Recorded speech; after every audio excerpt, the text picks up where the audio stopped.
السلام علیکم ورحمۃ اللہ وبرکاتہ حمدا کثیرا طیبا مبارکا فی اللہم صل وسلم علی نبینا محمد اعوذ باللہ من الشیطان الرجیم بسم اللہ الرحمن الرحیم یا ایہا الذین اے وہ لوگو جو آمنو ایمان لائے ہو لیستأذنکم چاہیے کہ اجازت طلب کریں تم سے الذین وہ لوگ کہ جن کے ملکت مالک ہوئے ہیں ایمانکم تمہارے دائیں ہاتھ یعنی غلام تمہارے والذین اور وہ لوگ بھی جو یعنی وہ بچے بھی جو لم یبلغوا نہیں پہنچے ابھی تک الحلم بلوغت کی عمر کو منکم تم میں سے ثلاث مرات 3 مرتبہ یعنی 3 اوقات میں من قبل صلاۃ الفجر فجر کی نماز سے پہلے وحینا اور جس وقت تضعون تم اتار کر رکھ دیتے ہو ثیابکم اپنے کپڑوں کو من الظہیرتی دوپہر کے وقت ومن بعد صلاۃ العشاء اور عشاء کی نماز کے بعد ثلاثو یہ 3 ہیں عورات پردے کے وقت لکم تمہارے لیے لیسا نہیں ہے علیکم تم پر ولا اور نہ ہی علیہم ان پر جناح کوئی گناہ بعدہن ان وقتوں کے بعد طوافون کہ وہ چکر لگاتے رہتے ہیں آتے جاتے رہتے ہیں علیکم تم پر بعضکم تمہارا بعض علی بعض بعض پر ہے کذالک اسی طرح یبین اللہ بیان فرماتا ہے اللہ لکم تمہارے لیے الآیات اپنی آیتیں واللہ اور اللہ علیم خوب جاننے والا حکیم اور خوب حکمت والا ہے۔ تو دیکھیں اس آیت سے اللہ تبارک و تعالی قریبی رشتہ داروں کو بھی حکم دے رہے ہیں کہ وہ بھی اجازت حاصل کر کے آیا کریں۔ اس سے پہلے بھی اللہ تعالیٰ نے معاشرتی احکام جو کہ سورت کا اصل مضمون ہے شروع میں بتائے، پھر درمیان میں ایمان والوں اور منافقین کی بات ہوئی، اور اب پھر اللہ تعالیٰ اسی بات کو یعنی معاشرتی احکام اور آداب ہی بتا رہے ہیں، اور اللہ تعالیٰ نے فرمایا ہے کہ جو غلام ہیں نا تمہارے اور ان کے علاوہ وہ بچے جو ابھی بلوغت کی عمر کو نہ پہنچے ہوں، اب ہر ملک میں ہر ماحول کے مطابق یہ علیحدہ علیحدہ ہوتا ہے، عمر کے ساتھ بلوغت کا تعلق نہیں ہوتا ہے بلکہ جسمانی قوت، صحت اور معاشرے کے حساب سے بچے یا بچیاں بالغ ہوتے ہیں۔ جو بھی بالغ نہ ہوئے ہوں وہ آ جا سکتے ہیں، لیکن دن اور رات 24 گھنٹوں میں 3 اوقات ایسے ہیں کہ جب وہ تمہارے پاس آئیں تو ان کو چاہیے کہ وہ اجازت طلب کر کے آئیں۔ یعنی دیکھیں اس سے اللہ تعالیٰ نے جو حکم دیا ہے اس سے یہ ہے کہ ہمارے جو چھوٹے بچے ہیں ان کو ہمیں اس چیز کا ادب سکھلانا ہے، یا جیسے پہلے غلام وغیرہ والا سسٹم تھا تو اپنے غلاموں کو یہ ادب سکھلانا تھا، اتنی تمیز سکھلانی تھی کہ جب بھی وہ آئیں 3 اوقات بتا دینے ہیں، ان اوقات میں جب بھی وہ آئیں تو وہ آپ سے اجازت طلب کر کے آئیں، جب تک آپ اجازت نہ دیں وہ آپ کی مخصوص جگہوں پر یا آپ کے گھروں میں داخل نہ ہوں۔ اب وہ مخصوص جگہیں اور مخصوص گھر بھی اللہ تعالیٰ نے، وہ مخصوص وقت بھی اللہ تعالیٰ نے بتا دیے ہیں۔ وہ مخصوص وقت کیا ہے کہ صبح فجر کی نماز سے پہلے یعنی جو سحری کا وقت ہوتا ہے، رات کا پچھلا پہر ہوتا ہے، وہ ایک مخصوص وقت ہوتا ہے کہ جس سے یعنی میاں بیوی کے درمیان ایک بڑا پرائیویسی والا وقت ہوتا ہے۔ پھر اس کے بعد اللہ تعالیٰ نے فرمایا ہے کہ جب تم دوپہر کے وقت آرام کرتے ہو، اپنے کپڑے وغیرہ اتار کر رکھ دیتے ہو، تو اس سے مراد یہ نہیں ہے کہ بالکل ننگے ہو جاتے ہو، اس سے مراد یہ ہے کہ جو ظاہری لباس ہوتا ہے یعنی قمیض وغیرہ جیسے مرد اتار کے دوپہر کے وقت سو جاتے ہیں،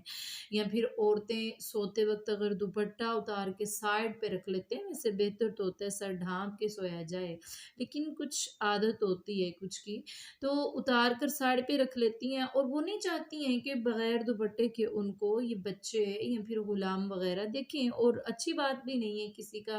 کسی کے سامنے بغیر دوپٹے کے جانا۔ تو اس کے علاوہ جو تیسرا وقت ہے وہ اللہ تبارک و تعالیٰ نے فرما دیا کہ عشاء کے بعد کا وقت، یعنی یہ 3 اوقات ایسے ہیں کہ جب کوئی بھی تمہارے پاس آنے لگے تو اس کو چاہیے کہ وہ تم سے اجازت طلب کر کے آئے۔ ثلاث عورات لکم، 3 پردے کے وقت ہیں تمہارے لیے، عورات، عورت کا معنی، اور عورت چونکہ عربی زبان کا لفظ ہے، ہماری زبان میں تو مرد کی جو مؤنث ہے اس کو عورت کہا جاتا ہے، لیکن عربی زبان کا لفظ ہے اور عربی میں عورت کے لیے نساء کا لفظ استعمال ہوا ہے، اسی صورت میں بھی ہوا ہے، آگے چل کر ہم پڑھیں گے انشاءاللہ۔ لیکن یہاں پر دیکھیں عورات، عورت کی جمع، عورت کا معنی پردہ، اور عورات، پردے کے 3 وقت ہیں تمہارے لیے۔ پھر فرمایا کہ لیس علیکم ولا علیہم جناح بعدہن، یعنی ان اوقات کے علاوہ کسی بھی وقت تمہارے نوکر چاکر اور تمہارے نابالغ بچے تمہاری عورتوں کے ہاں یا تمہارے ہاں یا تمہارے گھروں میں آ جا سکتے ہیں۔ ان اوقات کے علاوہ تم پر بھی کوئی گناہ نہیں ہے اور ان پر بھی کوئی گناہ نہیں ہے، وہ بلا اجازت آ جا سکتے ہیں، کیونکہ ظاہر سی بات ہے کام کی غرض سے وہ لونڈیاں ہوں یا غلام ہوں، بچے ہوں یا بچیاں ہوں، تو باہر اندر آنا جانا لگا رہتا ہے۔ اگر بار بار اجازت طلب کریں گے تو اس سے آپ کو بھی مشکل پیش آئے گی اور ان کو بھی مشکل پیش آئے گی، تو اسی لیے اللہ تعالیٰ نے یہ قانون بنا دیا کہ اس کے علاوہ اگر وہ بلا اجازت گھر میں داخل ہو جاتے ہیں تو ان پر بھی کوئی گناہ نہیں ہے، اور آپ بھی ان کو اجازت جو دے ہی دی ہوئی ہے تو آپ پر بھی کوئی گناہ نہیں ہے۔ پھر اللہ تعالیٰ نے فرمایا کذالک یبین اللہ لکم الآیات، اللہ تعالیٰ نے اپنے احکام، اپنی آیات تم پر واضح واضح بیان کر دیے ہیں، واللہ علیم حکیم، کیونکہ اللہ جانتا ہے اور اللہ حکمت والا ہے کہ تمہارے لیے مخصوص خاص وقت کر دیا اللہ تعالیٰ نے، اور اس میں بڑی حکمت پوشیدہ ہے۔ یا تو ہمیشہ ہی اجازت ہوتی تو یہ بڑی مشکل کی بات ہو جاتی، اور یا پھر کوئی بھی ایسا حکم نہ آتا، ایسا طریقہ یا قانون نہ آتا کہ جس سے کسی کو ادب سکھایا جانا مقصود ہوتا، یا پھر کسی کو گھر میں آنے کے لیے اجازت طلب کرنے کا وقت ہوتا، تو بڑی پریشانی کی بات ہو سکتی تھی۔ اللہ نے فرمایا اللہ تو خوب جاننے والا اور خوب حکمت والا ہے، اسی لیے اللہ تعالیٰ کا ہر فیصلہ حکمت سے بھرا ہوا ہوتا ہے۔ وَإِذَا، اور جب بالغ پہنچ جائیں، الاطفال بچے، منکم تم میں سے، الحلم بلوغت کو، فلیستأذنوا تو چاہیے کہ وہ بھی اجازت طلب کریں، کما جس طرح استأذن اجازت لیتے تھے، الذین وہ لوگ جو من قبلہم ان سے پہلے تھے، کذالک اسی طرح، یبین اللہ بیان کرتا ہے اللہ، لکم تمہارے لیے، آیاتہ اپنی آیتیں، واللہ اور اللہ تو علیم خوب جاننے والا، حکیم خوب حکمت والا ہے۔ اور پھر اللہ تعالیٰ نے فرمایا کہ جب تمہارے بچے بلوغت کو پہنچ جائیں، جس طرح پہلے بھی میں نے عرض کیا ہے کہ بلوغت کو بچے یا بچیاں ان کے لیے کوئی خاص عمر نہیں ہوتی ہے، ماحول اور معاشرے کے مطابق کچھ بچے بچیاں 11 12 13 14 سال میں بھی بالغ ہو جاتے ہیں اور کچھ 18 18 سال تک بھی نہیں ہوتے ہیں، تو عمر سے ان کی بلوغت کا تعین نہیں کرنا ہے، بلکہ لڑکے کے لیے احتلام ہونا اور لڑکی کے لیے حیض ہونا ان کے بلوغت کی نشانی ہے۔ اور پھر اللہ تعالیٰ نے فرمایا کہ جب تمہارے بچے بھی بلوغت کی عمر کو پہنچ جائے نا، تو جب وہ آپ کے پاس آنے لگے فَلْيَسْتَأْذِنُوا، تو ان کے لیے بھی یہی حکم ہے، ان کو چاہیے کہ وہ اجازت طلب کر لیں، کما استأذن الذین من قبلہم، جس طرح ان سے پہلے یعنی ان سے بڑے لوگ اجازت طلب کر کے آپ کے پرائیویٹ رومز وغیرہ میں داخل ہوتے ہیں۔ اللہ تعالیٰ فرماتے ہیں كَذَلِكَ يُبَيِّنُ اللَّهُ لَكُمْ آيَاتِهِ وَاللَّهُ عَلِيمٌ حَكِيمٌ۔ اللہ تعالیٰ نے اپنی آیات کو تم پر واضح واضح بیان کر دیا کیونکہ وہ جاننے والا اور حکمت والا ہے۔ والقواعد، اور گھروں میں بیٹھی رہنے والی بوڑھی عورتیں، من النساء، عورتوں میں سے، التی، وہ جو لا یرجون، نہیں امید رکھتی، نکاح، نکاح کی، فلیسا، تو نہیں ہے، علیہن، ان پر، جناح، کوئی گناہ، ان یضعن، یہ کہ وہ اتار دیں، ثیابہن، اپنے حجاب والے کپڑے، غیر متبرجات، اس حال میں کہ نہ وہ ظاہر کرنے والی ہوں،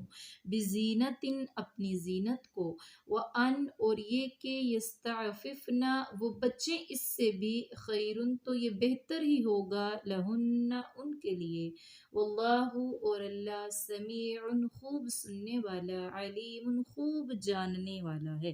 یعنی اللہ تعالیٰ فرما رہے ہیں کہ وہ بوڑھی عورتیں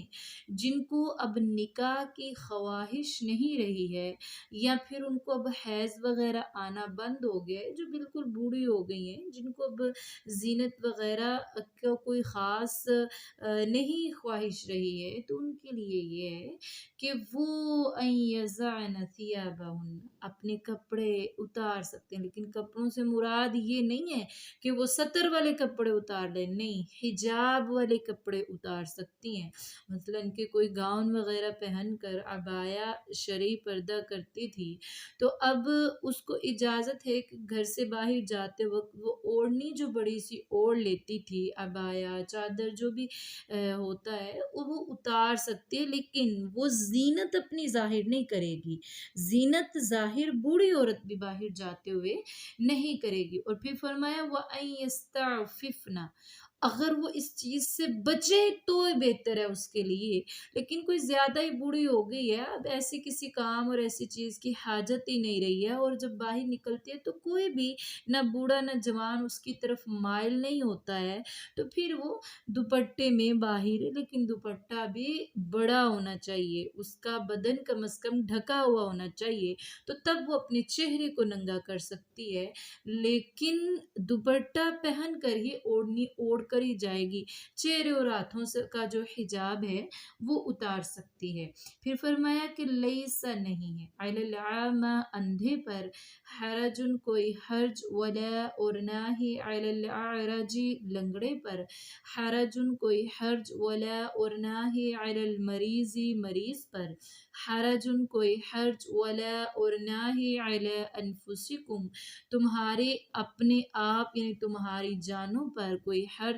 ان، یہ کہ تأکلوا، تم کھاؤ، من بیوتکم، اپنے گھروں سے، او یا بیوت آبائکم، اپنے باپ دادا کے گھروں سے، او یا بیوت امہاتکم، اپنی ماؤں کے گھروں سے، او یا بیوت اخوانکم، اپنے بھائیوں کے گھروں سے، او یا بیوت اخواتکم، اپنی بہنوں کے گھروں سے، او یا بیوت اعمامکم، اپنے چچاؤں کے گھروں سے، او یا بیوت عماتکم، اپنی پھپھیوں کے گھروں سے، او یا بیوتی اخوالکم اپنے ماموں کے گھروں سے، او یا بیوتی خالاتکم اپنی خالاؤں کے گھروں سے، او یا ما ان گھروں سے کہ ملکت مالک ہو جن کے تم مفاتیح ان کی چابیوں کے،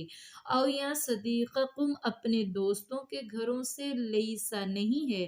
علیکم تم پر جناح کوئی گناہ ان تأکلوا یہ کہ تم سب کھاؤ جمیعا اکٹھے، او یا اشتاتا علیحدہ علیحدہ، فَإِذَا پس جب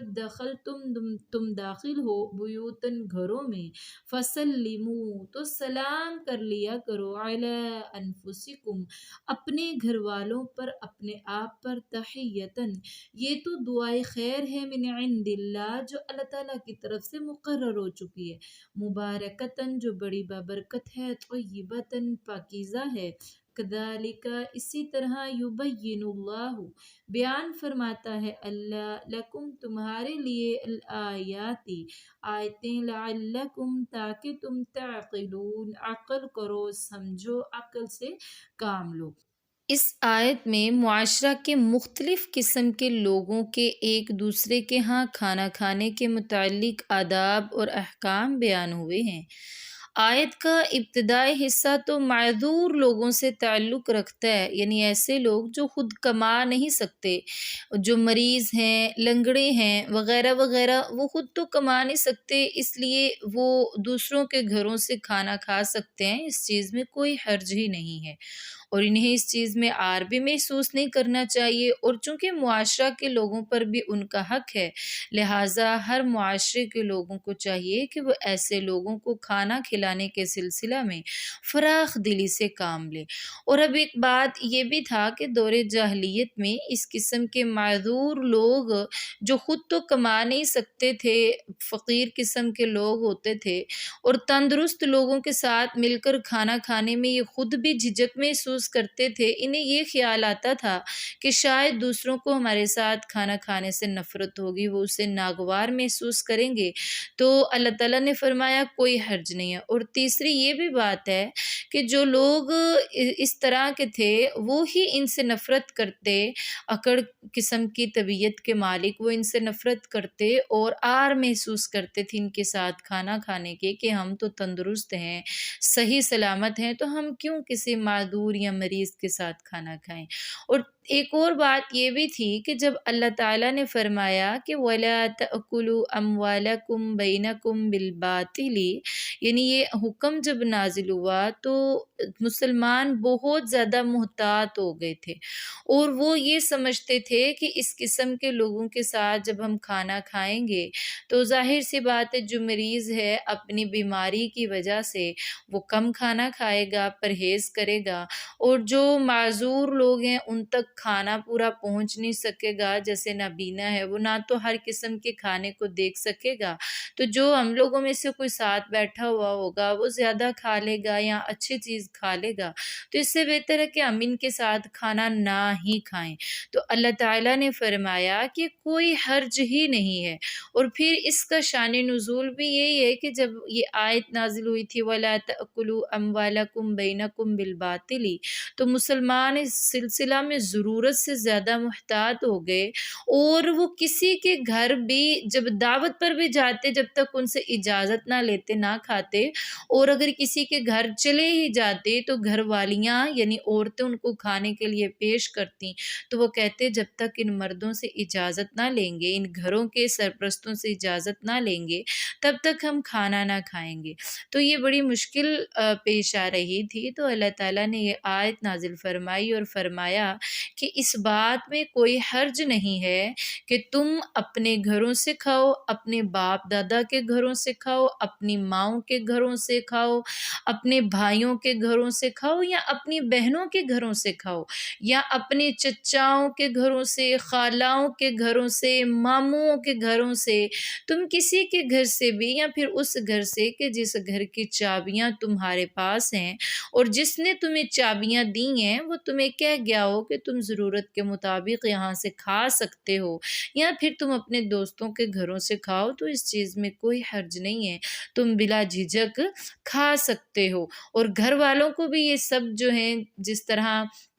رسول اللہ صلی اللہ علیہ وآلہ وسلم نے فرمایا تھا کہ ایک آدمی کو کہ تو اور تیرا مال سب کا سب تیرے باپ کے لیے ہے، یعنی اسی طرح اپنی اولاد کے گھروں سے، اپنے ان قرابت دار، یہ جو اللہ تعالیٰ نے رشتے اس آیت میں بیان فرمائے، ان سب کے گھروں سے کھا سکتے ہیں۔ اس میں کوئی جو ہے قباحت والی بات نہیں ہے اور نہ ہی کوئی حرج والی بات ہے۔ اور پھر فرمایا کہ لیس علیکم جناح ان تأکلوا جمیعا او اشتاتا، تم پر کوئی گناہ نہیں ہے تم سب مل کر کھاؤ یا علیحدہ علیحدہ کھاؤ۔ جاہلیت میں دو قسم کے رواج تھے، ایک تو یہ تھے کہ اکیلے اکیلے یہود اکیلے اکیلے کھانا کو پسند کرتے تھے، اور کچھ اس طرح کے لوگ تھے کہ وہ اکیلے کھانے کو پسند ہی نہیں کیا کرتے تھے،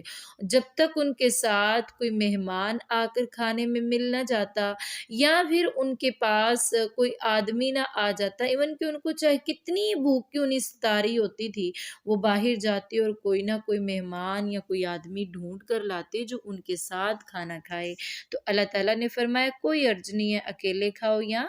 کسی کو ساتھ ملا لو، دونوں طریقوں سے تم کھا سکتے ہو۔ ہاں البتہ مل کر